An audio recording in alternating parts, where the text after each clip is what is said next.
레위기 1장. 주께서 회막에서 모세를 불러 말씀하셨다. 이스라엘 백성들에게 이렇게 일러라. 너희 가운데 누구든지 주께 가축을 예물로 바칠 경우에는 소나 양을 바쳐야 한다. 소를 번제물로 바치려면 흠없는 수컷으로 바쳐라. 주께서 받으시도록 회막 문간에 가져다 놓아라. 번제물의 머리 위에 손을 얹어라. 그러면 주께서 그것을 그 사람의 죄를 씻어줄 제물로 받아들이실 것이다. 번제물을 바치는 사람은 주 앞에서 그것을 잡아라. 그러면 아론의 후손인 제사장들이 그 피를 받아 회막 문간에 있는 번제단 주변에 뿌려야 한다. 그런 다음 번제물을 바치는 사람은 짐승의 가죽을 벗겨 살덩어리를 저미도록 하라.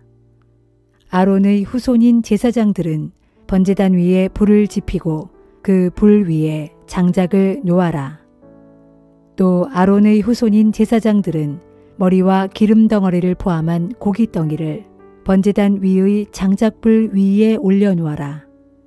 그 사이에 제물을 바치는 사람은 제물의 내장과 다리를 물로 씻어라. 그러면 제사장은 씻어놓은 내장과 다리도 번제단 위에 잘 올려놓고 그것을 모조리 불살라야 한다. 이처럼 번제는 제물을 불에 살라 바침으로써 그 타오르는 향기로 주를 기쁘게 해드리는 제사이다. 누구든지 양이나 염소를 번제물로 바치려면 흠없는 수컷으로 바쳐야 한다. 제물을 바치는 사람은 번제단 북쪽의 주 앞에서 제물을 잡고 아론의 후손인 제사장들은 그 제물의 피를 번제단 사방에 뿌려라. 제물을 바치는 사람이 고기를 저며 놓으면 제사장은 머리와 기름 덩어리를 포함한 고기 덩이를 모두 번제단 위의 장작불 위에 올려놓아라. 그 사이에 제물을 바치는 사람이 제물의 내장과 다리를 물로 씻어 놓으면 제사장은 그것도 번제단 위의 장작불 위에 올려놓아야 한다. 이렇게 번제는 제물을 불에 살라 바침으로써 그 타오르는 향기로 주를 기쁘게 해드리는 제사이다.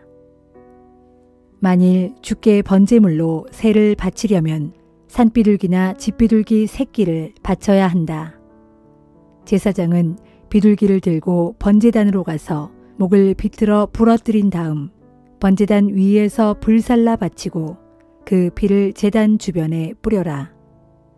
제물을 바치는 사람은 비둘기의 모이 주머니와 그 안의 것들을 떼어내어 번제단 동쪽의 재 버리는 곳에 갖다 버려라. 제물의 날개죽지는 찢어 놓되 날개를 몸통에서 아예 떼어내지는 말아라. 제사장은 그것을 번제단의 장작불 위에 올려놓아 불살라 바쳐라. 이렇게 번제는 제물을 불에 태워 바침으로써 그 타오르는 향기로 주를 기쁘게 해드리는 제사이다.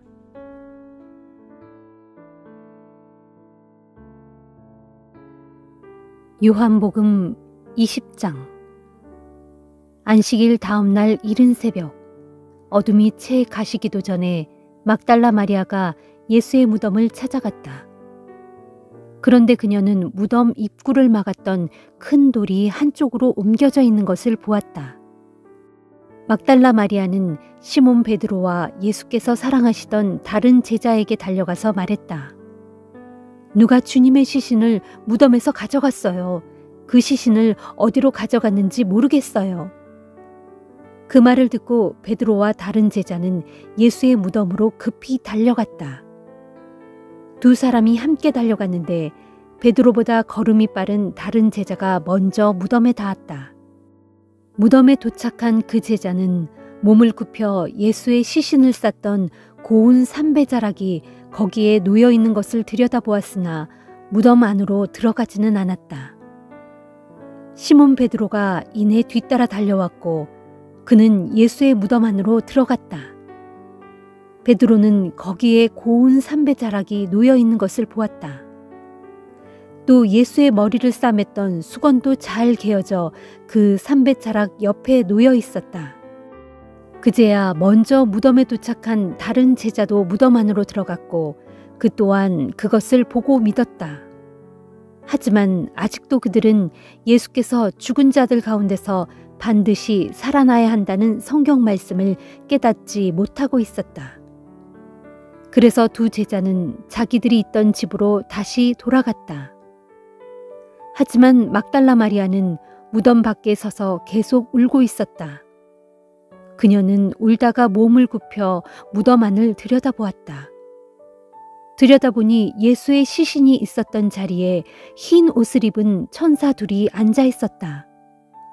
한 천사는 시신의 머리가 있었던 자리에 또 한 천사는 발치에 앉아 있었다.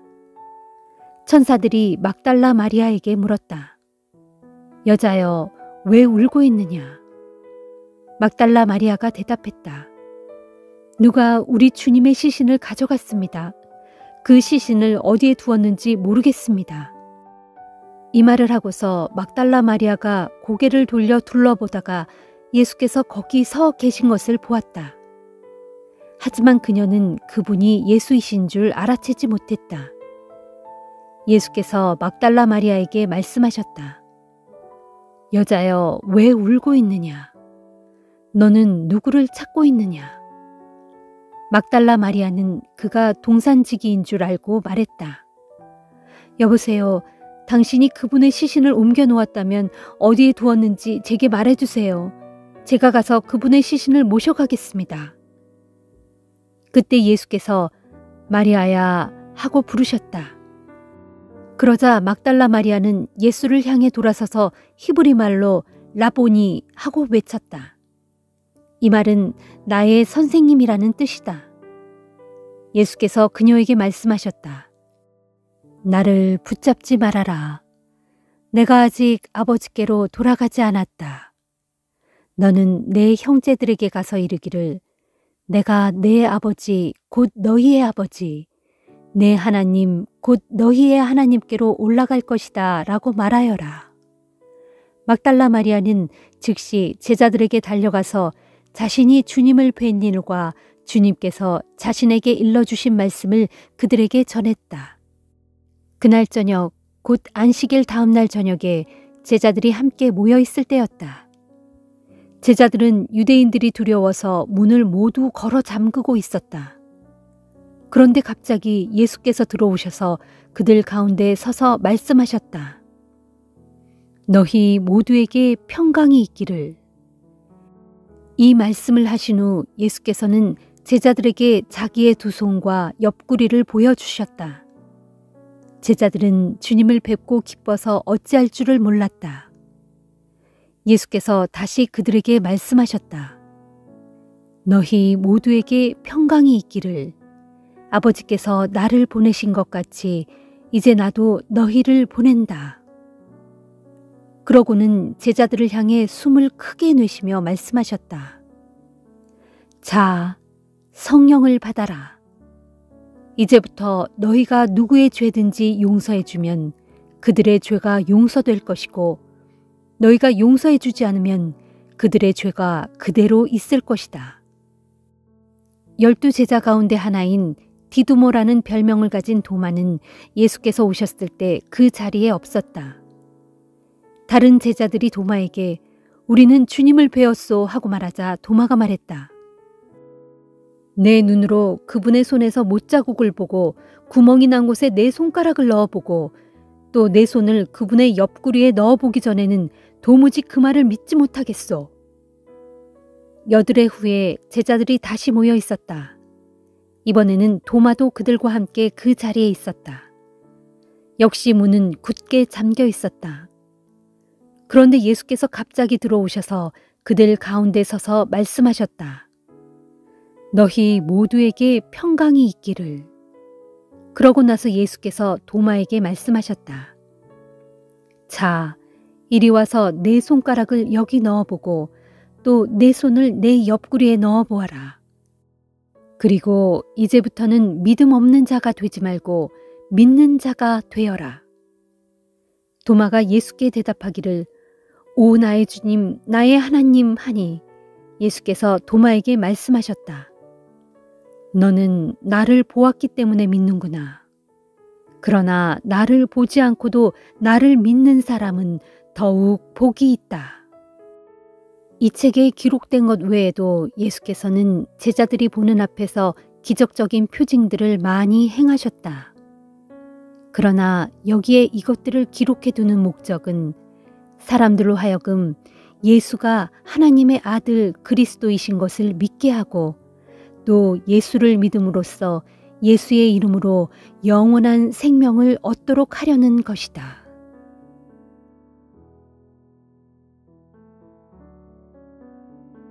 잠언 17장. 말은 빵 한 조각을 먹더라도 서로 화목하게 지내는 것이 온갖 풍성한 음식을 차려놓고서도 서로 다투는 것보다 낫다. 지혜로운 종은 주인집의 못된 아들을 잘 다스리고 장차 주인집의 아들들과 함께 유산을 물려받는다. 도가니는 은을, 풀무는 금을 단련하지만 주께서는 사람의 마음을 담금질하신다. 악한 자는 사악한 말에 귀를 기울이고 거짓말쟁이는 남을 헐뜯는 못된 말에 귀가 솔깃해진다. 가난한 사람을 경멸하는 것은 그를 지으신 하나님을 욕되게 하는 일이요. 누구든지 남의 재앙을 보고 고소해하는 사람은 형벌을 면하지 못한다. 손자는 노인의 면류관이요. 부모는 자식의 영광이다. 미련한 자가 주제넘게 큰 소리 치는 것도 어울리지 않는데 하물며 존귀하고 고결한 자에게 어찌 거짓말이 어울릴 수 있으랴. 뇌물은 그 뇌물을 쓰는 사람에게 마법의 돌 같아서 어디에 쓰든 안 되는 일이 없게 만든다. 남의 허물을 덮어주면 사랑을 받고 남의 허물을 거듭거듭 둘치어내면 친한 벗까지도 등을 돌린다.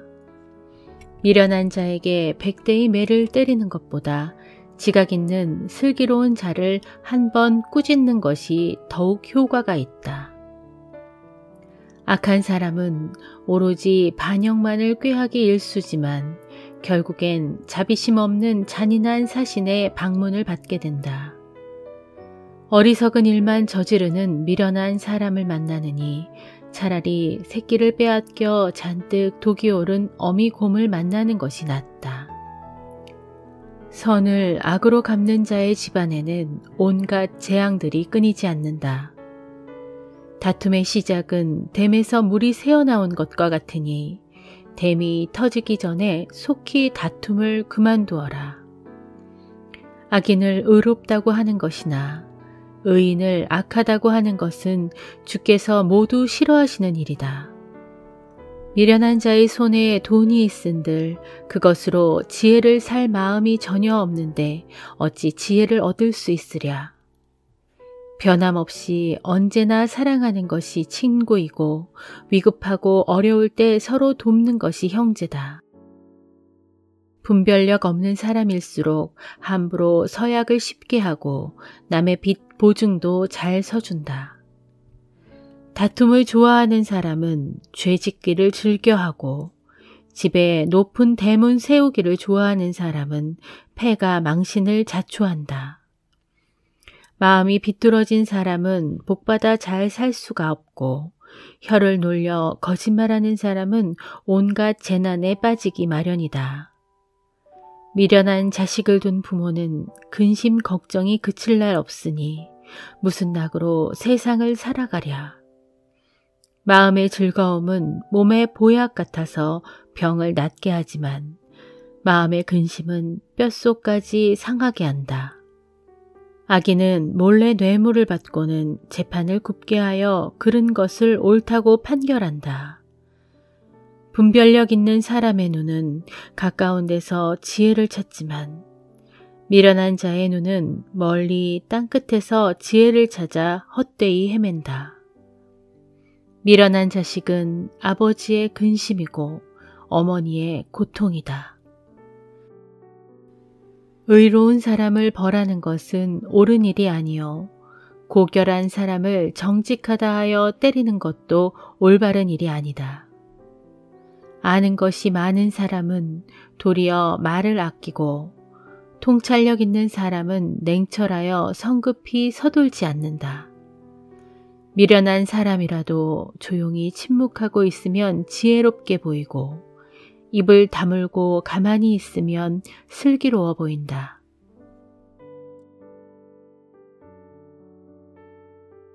빌립보서 4장.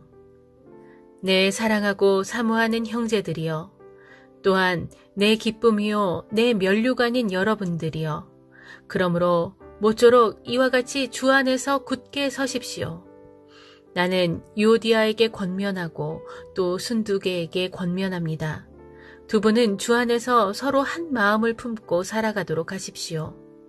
그리고 나와 함께 멍에를 맨 신실한 여러분에게도 당부합니다. 여러분은 이 여인들을 힘껏 도와주십시오. 또한 내 곁에서 복음을 위해 열심을 다투어가며 일하는 글라멘드를 비롯한 여러 나의 동역자들도 도와주십시오. 그들의 이름은 하늘나라 생명책에 기록되어 있습니다. 주 안에서 항상 기뻐하십시오. 내가 다시 한번 말합니다. 기뻐하십시오. 여러분은 자기보다 남을 먼저 생각하는 너그러움을 모든 사람들에게 나타내 보이십시오. 주께서 가까이에 계십니다. 어떤 일이든 걱정하지 마십시오. 무슨 일을 당할지라도 오직 기도와 간구로 여러분이 하나님께 바라는 것을 감사하는 마음으로 아뢰도록 하십시오. 그렇게 하면 모든 인간적인 헤아림을 뛰어넘는 하나님의 평강이 여러분의 마음과 생각을 그리스도 예수 안에서 지켜주실 것입니다. 마지막으로 당부합니다. 형제들이여, 무엇이든 참된 것과 무엇이든 경건한 것과 무엇이든 옳은 것과 무엇이든 거룩한 것과 무엇이든 사랑스러운 것과 무엇이든 칭찬할 만한 것이 있다면 거기에 무슨 덕이나 칭송이 있든지 모쪼록 그런 것들을 마음속에 생각하고 살도록 하십시오. 그리고 여러분은 내게서 배우고 받고 듣고 본 것을 실천하도록 하십시오. 그리하면 평강의 하나님께서 여러분과 함께 하실 것입니다. 여러분이 다시금 나에 대해 생각하고 관심을 보여주니 나는 주 안에서 크게 기뻐합니다. 사실 여러분은 예전부터 나를 늘 생각하고 걱정해 왔었지만 그것을 보여줄 기회가 없었습니다. 지금 내가 궁핍해서 이런 말을 하는 것이 절대로 아닙니다. 나는 어떤 환경에서든 스스로 만족할 줄 아는 법을 터득했습니다. 그래서 나는 궁핍하면 궁핍한 대로, 넉넉하면 넉넉한 대로 사는 법을 잘 압니다. 배부르든 굶주리든 풍족하든 궁핍하든 어떤 상황에 처하든 나는 스스로 만족하면서 사는 비결을 터득했습니다. 나에게 능력을 공급해 주시는 분 안에서 나는 모든 일을 능히 감당할 수 있습니다. 그러나 여러분이 나의 고난에 동참한 것은 참으로 잘한 일입니다. 빌립보 교회 사람들이여, 여러분 모두가 잘 알고 있듯이 여러분이 복음을 처음 접하던 시절에 내가 마케도니아를 떠나갈 때 나와 더불어 서로 도움을 주고받은 교회는 여러분 말고는 어떤 교회도 없었습니다. 내가 데살로니가에 머물러 있는 동안에도 여러분은 몇 번이나 내가 필요로 하는 것들을 내게 보내주었습니다. 나는 선물을 구하고 있는 것이 아니라 다만 여러분에게 참된 유익이 될 수 있도록 여러분의 장부가 풍성한 열매를 맺기를 구하고 있는 것입니다. 나는 지금 여러분에게 모든 것을 받아서 넉넉합니다. 여러분이 에바브로디도 편에 보내주신 것들로 인해 아주 풍족합니다. 그것들은 참으로 하나님께서 기쁘게 받으실 향기로운 제물입니다. 나의 하나님께서 그리스도 예수 안에서 영광 가운데 그분의 풍성하심을 따라 여러분의 모든 필요를 차고 넘치도록 풍족하게 채워주실 것입니다. 하나님, 우리 아버지께 영원 무궁토록 영광이 있기를 빕니다. 아멘. 그리스도 예수 안에 있는 모든 성도들에게 우리의 안부를 전해 주십시오. 나와 함께 있는 형제들도 모두 여러분에게 안부를 전합니다. 모든 성도들이 여러분에게 안부를 전하며 특히 로마 황제의 집안에 속한 사람들이 여러분에게 안부를 전합니다. 주 예수 그리스도의 은혜가 여러분의 심령에 함께하기를 빕니다. 아멘.